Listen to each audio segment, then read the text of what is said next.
เน้นย้ำให้เบิ่งความคิดเจ้าของให้เบิ่งตัวเองนะยิ่งเฮาสงบยิ่งเฮานิ่งเท่าไหร่เฮาสิพบทุกสรรพสิ่งที่เคลื่อนไหวตลอดนะนิ่งเท่าไหร่สงบเพียงเท่าไหร่นั่นแหละความจริงสิปรากฏออกมาหลายอย่างเพราะว่าเรื่องพฤติกรรมของบุคคลและหลายๆอย่างแม้กระทั่งความคิดของเจ้าของเองที่เขาไปยึดติดยึดมั่นถือมั่นกับไผจังหวะพยายามทำความสงบนิ่งแล้วความจริงจะปรากฏทั้งสงบเท่าใดเฮาเห็นหลายอันหลายอย่างที่มันเคลื่อนไหวจะเปรียบอย่างหนึ่งมันเฮายืนอยู่ที่ตลิ่งฝั่งห้วยหรือลำน้ำที่มันไหลเชี่ยวนั่นเองเขายืนสงบนิ่งเขาจะเห็นเศษไม้ท่อนไม้หญ้าสายน้ำปลาต่างๆเคลื่อนไหวไหลไปตามน้ำแต่ว่าเขาสิไหลไปตามมันบ่เขาสิจับมันไว้บ่หรือเขาสิยึดมันไว้บ่หรือเขาสิกระโดดลงไปในน้ำเพื่อคว้าเอาสิ่งที่ไหลไปตามน้ำอนิจจังคือความไหลไปอนัตตาคือความต้องเป็นเช่นนั้นอย่างเดียวทุกสิ่งทุกอย่างย่อมเคลื่อนไหวเข้าสู่ความเป็นอนิจจังอนัตตาทั้งนั้นผู้ใดยึดผู้นั้นทุกข์และจึงบอกว่าให้อยู่กับตัวเองให้มากอยู่กับลมหายใจตัวเองอยู่กับความรู้สึกในตัวเองแล้วเฮาสิเห็นความจริงคือความคิดของเฮาเองมันค่อยไปให้ความสำคัญกับสิ่งอื่นบุคคลนั้นสิ่งของนั้นเรื่องราวนั้นดินฟ้าอากาศเท้านิ่งอยู่เฉพาะลมหรืออยู่เฉพาะความรู้สึกในกายนิ่มนวลหน้าผากความรู้สึกที่ปิติปราโมทย์ในระหว่างทำกลางอกหรือบนหัวเขาจะเห็นสุขสรรพสิ่งเคลื่อนไปแต่ว่าเขาไม่ได้เคลื่อนไปไม่ได้เคลื่อนไหวตามสิ่งที่ปรากฏนั่นแหละพระเฮาเป็นหลักนะพระเฮานี่ถ้าจะเรื่องการสืบทำคำสอนพระพุทธเจ้าพระเป็นหลักถ้าบ่มีพระเป็นหลักมันคนที่เก่งมันได้กระสางว่าอาจสามารถที่สินำพาพุทธศาสนาผ่านไปได้มันมีทางมันบ่มีความน่าเชื่อถือ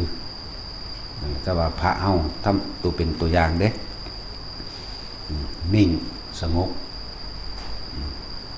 แล้วเฮาสิเห็นหลายๆอย่างดอกสุดท้ายเฮาสิรู้ดอกว่าไม่มีใครนำพาเราให้พ้นจากทุกข์ได้นอกจากตัวเราเองพระเฮานี่ให้เป็นหลักอย่าไว้อย่าติ่งอย่าไหลไปตามชาวบ้านอย่าไหลไปตามคนนะเพราะคนนี่จังใดก็แปลว่าวุ่นวายอยู่แล้วสุดท้ายความวุ่นวายของคนก็แสดงขึ้นมาเองคนคือคนที่ยกตนเป็นคนสำคัญนะพวกนี้ยกตัวเองเป็นคนสำคัญนะก็ให้เขาซ้ำคนสำคัญนั่นแหละยกไปไหนก็ยกไปเกิดยกไปตายเหมือนเดิม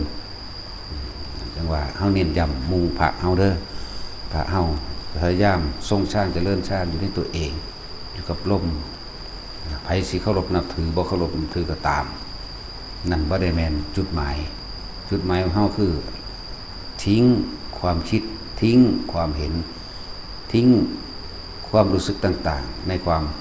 พอใจกับไม่พอใจในบุคคลในสัตว์ในสิ่งของพระเฮาให้เป็นหลักไว้ไผสิเป็นแบบใดอย่าไหลไปตามเขานิ่งแล้วความจริงจะปรากฏ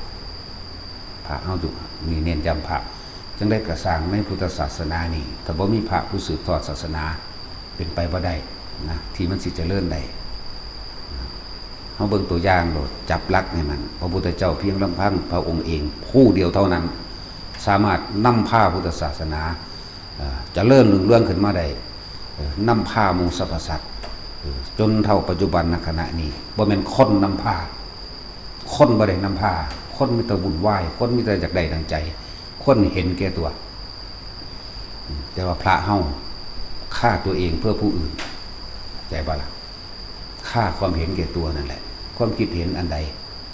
ต่างๆที่มันเข้าไปยึดมันที่ก่อเกิดอารมณ์ความรู้สึกที่พอใจและไม่พอใจนั่นแหละความเกิดพอใจกับบ่พอใจนั่นคือความเกิดพระเฮาต้องสละออกให้ได้ถ้าพระบ่เสียสละล่ะก็บ่มีผู้ใดเสียสละบ่มีทางเพราะคนเฮ็ดเพื่อผลประโยชน์ของตัวเองบ่ถูกใจมันก็กระแนะกระแหนบ่ถูกใจมันก็เว้าทิ่มแทงบ่ถูกใจมันก็หาวิธีทำลายตัวมันเองบ่ได้แม่นทำลายพระบ่มีวันทำลายตัวเองพระเป็นผู้สละออกนั่นแหละนิ่งให้ดีที่สุดจังว่าพุทธศาสนาก็อาศัยบุคคลนี่แหละเรียกว่า อาศัยบุคลากรแต่ว่าพระเฮาให้นิ่งใครสิเว้าในใดก็นิ่งเรียกว่าจังซั่น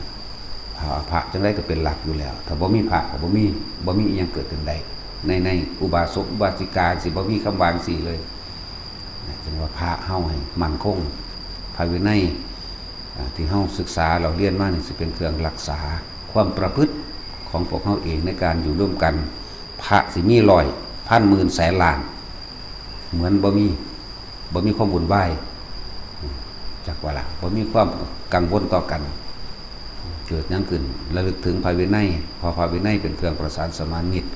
เป็นเครื่องเพื่อให้เกิดอยู่นำกันโดยสงบปราศจากความวุ่นวายและกังวลโดยภายนอก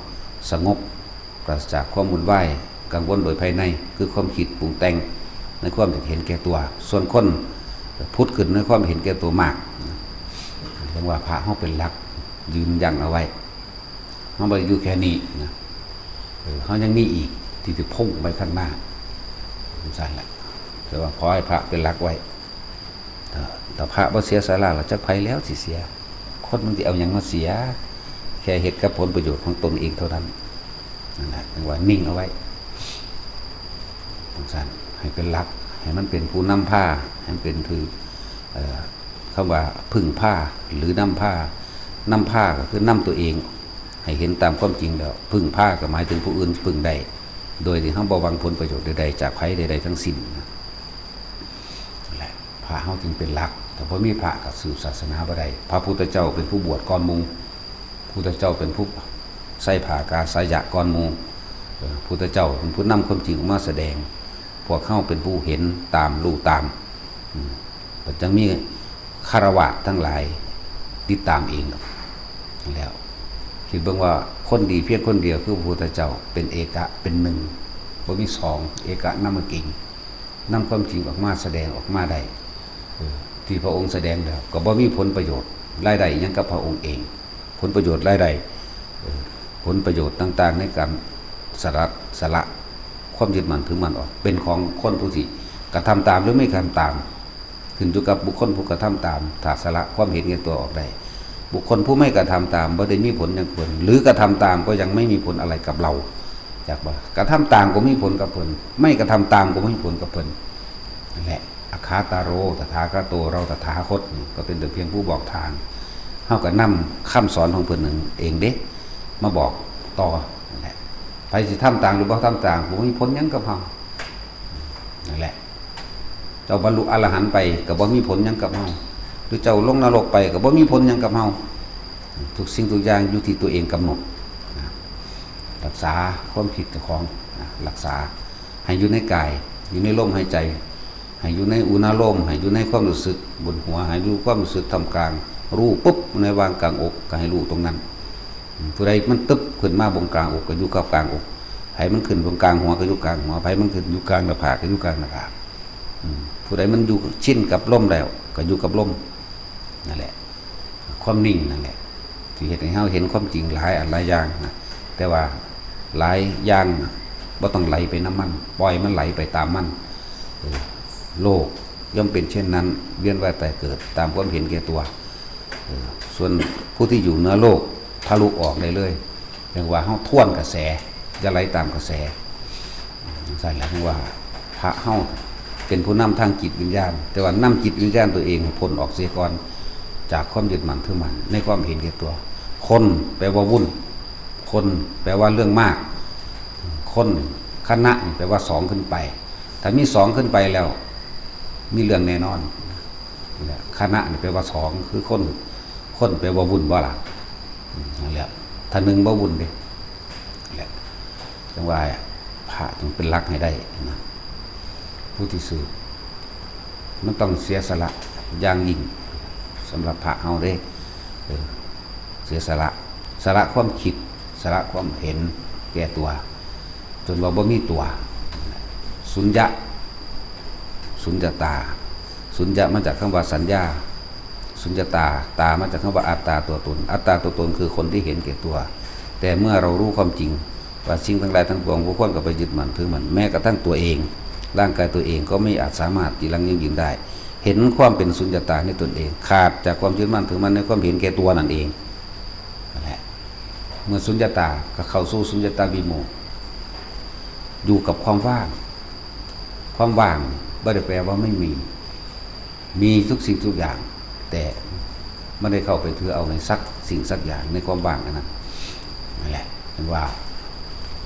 พระเฮาต้องเป็นหลักให้ได้คนเป็นหลักบ่ได้เด้คนแปลว่าบุญเห็นแก่ตัวเอาแต่ใจแต่เฮาบ่ต้องไปสนใจมันเป็นแบบนั้นเอาตัวเองให้รอดเอาตัวเองให้พ้นจังว่าความนิ่งจะทำให้เรารู้ความจริงทุกอย่างพอ